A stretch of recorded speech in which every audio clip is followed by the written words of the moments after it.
Hello Internet, I am the Hero of Julius, once again with another Dungeons & Dragons video. In this video, I decided to go for more of a vlog approach because I wanted to talk about the most recent adventure that I finished in Dungeons & Dragons. And by finished, I mean my players finished it. I'm a dungeon master, but I was the narrator, so I guess technically I was part of the finishing. But what I wanted to get at is, we finished Storm King's Thunder, and I wanted to give my thoughts on it. Granted, the first 5 levels were spent doing Lost Mine of Phandelver. But I wanted to also talk about putting myself out there as a dungeon master. See, I, DM'd for some friends and another group of friends, so 2 groups of friends, people who already knew me, people who already knew my personality, people who already liked me, was the primary concern of mine. So, the pandemic hit and everybody stopped being able to play, but a few weeks before the pandemic began, I was at a local game shop being one of the players, just so that I could have the opportunity to play. See, as a dungeon master, I'm one of those forever DMs, and I'm not complaining about that. I actually like being a DM more than a player. Just every now and then you gotta give yourself a break, So I was being a player there, and then the pandemic hit and they stopped hosting it because, that's a bunch of strangers all coming together every week. But it was unfortunate, and for a while just stuck to playing online, with Roll20 and all those other websites. So after that happened, we started getting back together, my friends and I, to play D&D physically. I happened to go through my local game shop one day and I noticed, there was nothing going on like Wednesday nights or something, so I asked them if they were bringing back Dungeons & Dragons at all, because they were starting to bring people back in for things like Battletech and Magic the Gathering and, other board game stuff, and they said, yeah, we're thinking about it, but right now we only have one dungeon master, and my desire to play Dungeons & Dragons superseded my desire to not interact with strangers as a DM. So I asked them, well, what if I was one of your DMs? And they started, setting things up. They made a part on their website. They gave me control over how long and what day of the week I wanted my sessions. So I decided Wednesday from like 6 p.m. to 10 p.m. So I, got ready, prepared the Lost Mine of Phandelver, because I heard, that's a great place to start for both DMs and new players. I didn't know what kind of players I was going to get, so I wanted something that was simple, easy to run, something I could work with for everyone. And, eventually the day was going to come and I was going to be the DM for my local game shop. I had my brother come along with me as one of my players, just for moral support and someone who already knew me. And then it turns out one of my first players was actually someone I already knew. So we were off to a great start, actually. We also got this other person who, she wasn't new to Dungeons & Dragons, but she was trying something new, playing with strangers kind of thing. So those were my first 3 players. We had a couple other people coming in and out, and then we eventually had a permanent 4th player. So the 4 of them went through a lot of the Lost Mine of Phandelver. We had a cleric played by my brother, we had a wizard, a barbarian, and the 4th player played a fighter, because he was new to Dungeons & Dragons, and fighter is the easiest class to play. So they got up to a fight with a green dragon called Venomfang. Well, the fighter in the party had to leave, and because he was a track and field coach of some kind, so because track and field season was starting and he had to go coach, and we eventually got this pair of cousins. They actually played both cousins in their game, and they were cousins in real life. So the 2 of them became the party monk and a rogue. The rogue was new to Dungeons & Dragons, period, and the monk is a forever DM, such as just like myself, so he understood the rules of the game pretty well. And I downed them with a single Dragon Blast. They took enough damage that had they taken a single point of damage more, they would have instantly died. So that was embarrassing, and I was super worried because, rewinding, in their first session, Lost Mine of Fendelver starts with a bugbear as the final boss, and the bugbear almost killed the barbarian, and almost killed the fighter. And then the dragon almost killed the rogue and the monk. So I was 4 for 4 on new players almost dying in their very first session with me.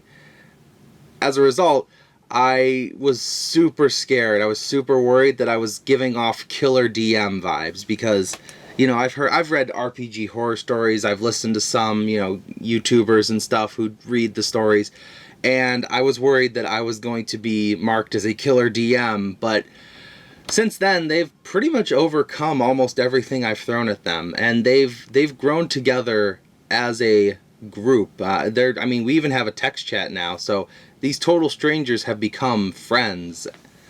So, after we defeated the Black Spider of Phandalin, we finally moved on to Storm King's Thunder, and that's where I want to give my feedback on the adventure itself. So, for those of you who don't know, Storm King's Thunder is a giant adventure, as in giants are involved. It's also a long story, but it took us about a year, a little over a year, to finish the story.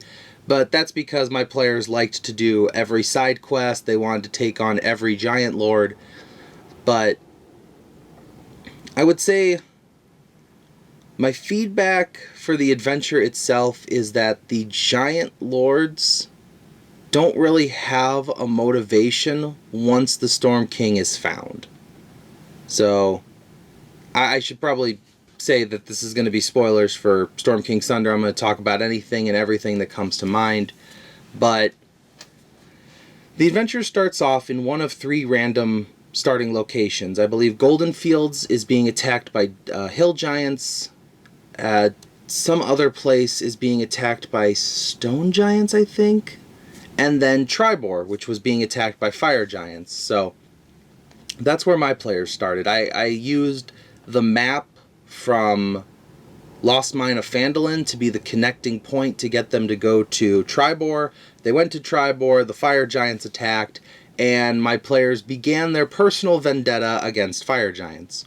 As a result, I decided to, try and lean them in the direction of learning fire giant lore, move them towards fire giant, culture.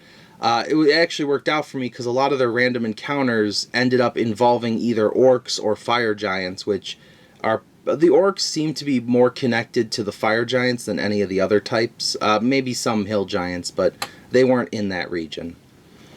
But eventually, they moved on to meeting Harsnag, and the book tells you to play Harsnag as like a quiet warrior of few words, but this was a fun group. A lot of them were chaotic in nature. They liked doing silly things, or they liked, talking to people. So I played Harsnag more as like a sassy grandpa. He was a lot more fun-loving. He was willing to talk to them. He didn't really spout any, lore or anything to them, but they ended up really liking him.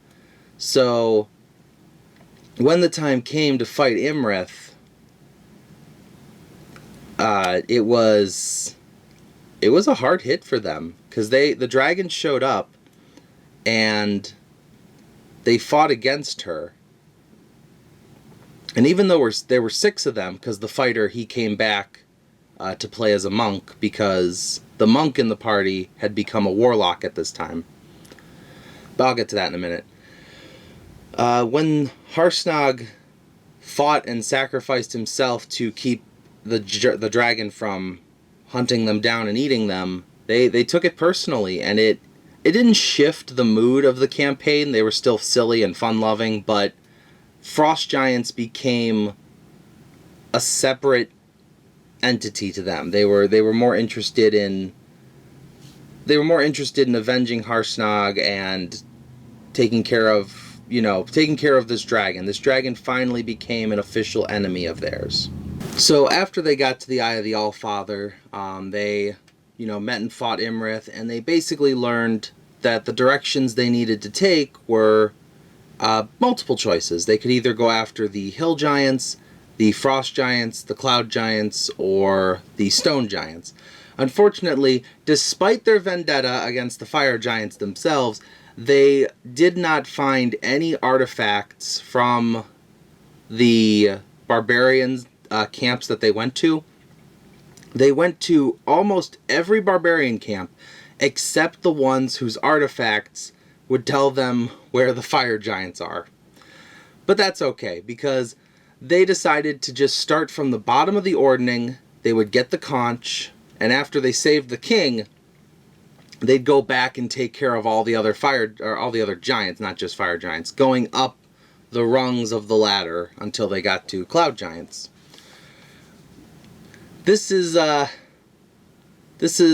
probably one of my favorite stories. Is they decided they were going to go after the hill giants first. So the fighter who had come back with a monk character, I gave him a new backstory because he left during Phandalin, so he didn't know really anything about what was going on in Storm King's Thunder. So his monk character, to take care of the fire giants, or not fire giants, all giants, to take care of the giant problem, he teamed up with a hill giant named Moog. That's the one that you see in the Lonely Tower in the actual Storm King's Thunder adventure. So that was kind of his connecting point to the story. So it helped them find, Moog, and then Moog helped them get to Grudhog, and that's when they decided to get creative, because they were at a high enough level where the Warlock had access to the fly spell. So one of the artifacts that you can get from the barbarian camps, there's a camp called One Stone, and that One Stone has a big stone that once per day you can grow it or you can shrink it. So they've had it in its shrunken form, about the size of a bowling ball, and they gave it to the wizard. They pinpointed, with the help of the rogue sneaking around, they pinpointed the location of Guh, that's the chief of the hill giants. They found out where she was sitting, and according to the stat block provided in Storm King's Thunder, she has X amount of HP and 0 movement speed, so she cannot dodge. She relies on all the other hill giants to do stuff. So they took the wizard, he cast invisibility, and then they cast fly on him, then he cast invisibility, and he went up to right above where Chief Guh lived, and then he floated up and up and up. Now, for my fellow DMs out there who are going to stop me and say, hey, falling damage caps at X amount of dice, I don't rule it that way. I rule for every 10 feet you fall, you will take a d6 of damage. If you fall on a creature, you and the creature will have the damage split between the two of you. However, this isn't a creature they're dropping. It's a boulder. So the wizard flies all the way to the top. He hovers above them, and he just lets it go. And it falls, and it falls, and it falls. So I figured, to reward their cleverness, I would break out as many dice as I could, because I think they flew the wizard up 300 feet, I believe. So I let them roll 30d6 plus the wizards, or not the wizard, the boulders. I think it's like 6d10s or something. But it ended up one-shotting the boss. So, yeah. Guh was just instantly defeated. Now, this did not prevent the other hill giants from going crazy and starting to attack the party, and, you know, they just instantly got rid of the leader, but obviously hill giants aren't that smart, so they didn't take that as, oh, well, you defeated our leader, we're just gonna bow down. No, they took it as, oh, you small folk, you attacked us, we're gonna fight you. So they fought, and hijinks ensued. I think the battle lasted pretty much the rest of the session, but I just thought that was a really clever moment, and I didn't know where to put it in a future video, so I just wanted to do this in my Storm King's Thunder recap, as I'm going to call this for now. So after they got the conch, they used it to warp to the Maelstrom. That's where the storm giants live. And this is where things got a little tricky, because the book describes how to teleport there, and the book describes like what's going on there and how the two older sisters are going to react to meeting the party. But at the level the party's at, the giants would just completely destroy them. So I wasn't exactly sure how to play it out if it broke out into a fight. Fortunately for me, they managed to say the right things that got a couple of the other giants on their side. I believe because they spoke of a dragon, which got the fire giants' attention. And then I think it was the Allfather talking about the oracle convinced the stone giant. So I think that was enough to... I believe they also said something... Oh, it was the way they fought made the frost giant want to listen to them. So since they managed to say the right things, I didn't make them do the persuasion roll like the book says to do. I didn't make them do that until after they said the things they said. But I don't know. I wish it was a little more clear on how the players can get out of that. Because if they had said the wrong thing, if they had just started to attack, that would have been the end of the campaign. And I've never had a TPK before, so I guess I don't really know how to handle those yet. Fortunately, I can say I did not TPK them throughout this entire adventure, though there were some times that came very close, but especially that fight against Venom Fang back in Phandalin.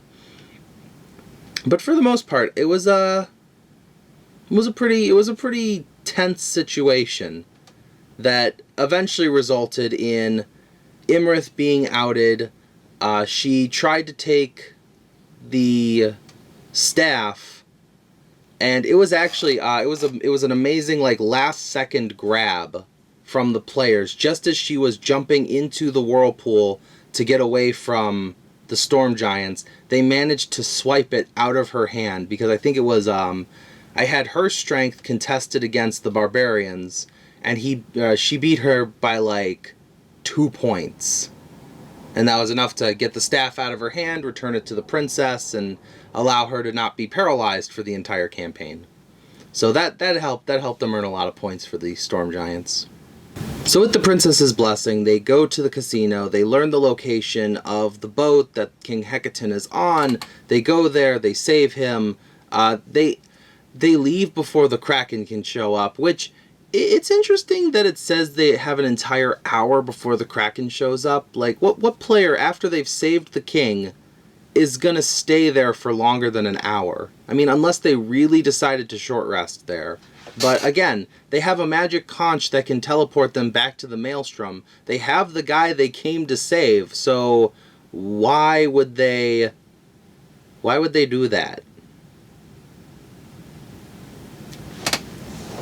Whatever the reason, though, they warped back, and then that's when they asked Hecaton, and through Hecaton they asked me, what can they do about the other giant lords before Hecatan finds the location of Imrith. And again, the game doesn't tell you, the book doesn't tell you when Hecatan finds the location of Imrith. It just tells you he's going to. So personally, I played it by JRPG logic, where it was like, okay, adventurers, go do all the side quests you want until you decide you're ready for the main quest again, and I will conveniently find where the dragon is by the time you have decided you're ready for the main quest. And so they did. They went to each of the different types of giant lords, and this is where I changed up a bit of what was going on in the book. So this brings me back to my main issue with Storm King's Thunder. The book has absolutely no way to just not have you completely steamroll over the other giants. Not steamroll in the sense of your level's too high and you're too strong, but in the sense that, I mean, the Storm King's back. It is as simple as him doing a sending message to each of the giant lords saying, hey, I'm back, cut it out. So fortunately for me, it worked out because of the Warlock, and that's what I'm gonna rewind a little and explain what happened there. So the monk, not the monk that came back, but the monk that was my new player, he was playing a elven monk. Well, at the end of Lost Mines of Phandelver, he died. He didn't actually die, he just went to 0 HP, but we treated it as him dying because he wanted to play as a Tiefling Warlock. But he didn't want to just play as a Tiefling Warlock, he wanted to play as the exact same character, but instead of being an elf monk, he was just now a Tiefling Warlock. And obviously, you know, if your player wants to do that, you can just say, okay, you are now the race and class that you wanted to be. But I thought it would be more fun, since he picked Warlock, to tie that into his Warlock backstory. So Warlocks, you know, they have to make a pact, they pick a patron and all that. He chose a Hexblade. So what I did was, the Hexblade called out to him as he was blacking out, you know, 0 HP. And part of the deal would transform him forever, thus turning him from an elf to a tiefling. Then I decided that his sword would be one of 3 fragments of a greater sword. And the sword explained to him, if we get the other 2 fragments and put it all back together, I can restore my true form. And that's kind of their deal as Warlock and Patron.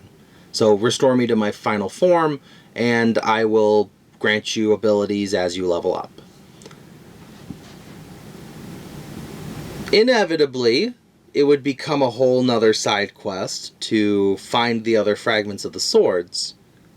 But since they decided to go and seek out the other giant lords, and the other giant lords really have no reason to continue what they're doing because the Storm King is back, I decided that the Fire Giant and the Frost Giant lords would both have the other 2 fragments of the sword. So not only was their motivation to go and stop the Fire Giants from creating their giant mech and the Frost Giants from bringing in eternal winter, they now had to go to those 2 places and fix the Warlock's sword, putting it back together, which was really cool because when they got the Fire Giant fragment of the sword tried to viciously take him over because each of the 3 shards of the sword have their own distinct personalities. That's just something I homebrewed into it. So when they got the first fragment, it tried to take over, it failed. However, when it came to the second fragment, it actually succeeded. It took over the Tiefling's mind, and they spent the next session in a 5v1 player versus player combat. I gave the Warlock extra abilities, I gave him regeneration, I gave him a cold aura that he could turn on and off because he was going to play mind games with them. But in the end, they did manage to defeat him, but they all seemed to have a good time. So, obviously, if you're going to do a player versus player scenario, make sure you talk to all of them, make sure they're okay with this, and make sure you, as the DM, are okay with someone dying. Because when you are letting players go at it, you can't fudge the rolls. You can't hide the screen. You can't protect your players from each other because all of their dice rolls are out in the open. So even if they don't want to kill each other, they can inevitably roll a crit 20 and lop each other's heads off. So I guess that's just my warning, is if you're going to go PvP, be ready for the worst case scenario. But I didn't face the worst case scenario. I faced my players fighting each other and having a good time. So I got lucky on that one. PvP is a rough thing to coordinate, so I would use it very sparingly. Now, when it came to the Fire Giants and the Frost Giants, it did end in fights, but the fights were more because of the Warlock sword thing than it was actually about the Storm King. In fact, the Fire Giant Lord, he didn't believe them, so he actually took his conch, because each one has a conch. He went to the Maelstrom, spoke with the king himself, and then the king, using his special teleportation chamber, warped the Duke back to the Fire Giants and was like, okay, I believe you. But before you go, we're going to talk about that sword. As for the Frost Giants, they believed him eventually. It didn't take a lot of convincing. The Frost Giants believe more in glorious combat, and by that time, my players, their names had become renowned throughout Giantkin, because when they got to the Frost Giants, they had already taken out the Hill Giants, the Fire Giants, and the Stone Giants. Now, the Stone Giants, they were a different package, because basically the leader of the Stone Giants is crazy. She believes that this, rock with messages is her god, and she's totally okay with just the mass genocide of small folk, so it was really easy to just make that one a dungeon crawl, because even if the Storm King's back, the response to someone who just wants to kill things is, so, I'm gonna keep doing it. Have him come stop me. Because, if anyone's played Pokemon, ground is not weak to lightning, so they weren't really that afraid of the Storm Giants. Regardless, though, my players did go through that dungeon. They actually crawled through the entire canyon, made it to her chamber, and this is another complaint that I kind of have about Storm King's Thunder. Why is it that the final boss of the Stone Giants, why is she alone? Like, she can summon one stone golem to help her, because it's one of the statues in her chamber, but no one is allowed in her sacred chamber. So there's no one else in there. It is a 1v4 to 6, depending on how many players you have. And just action economy alone, she has no legendary actions. So I found her to be very weak. And maybe if my players had chosen the Stone Giants first rather than the Hill Giants, this may have been different. But overall, I found it to be a lot more lackluster than, on paper, than it could have been.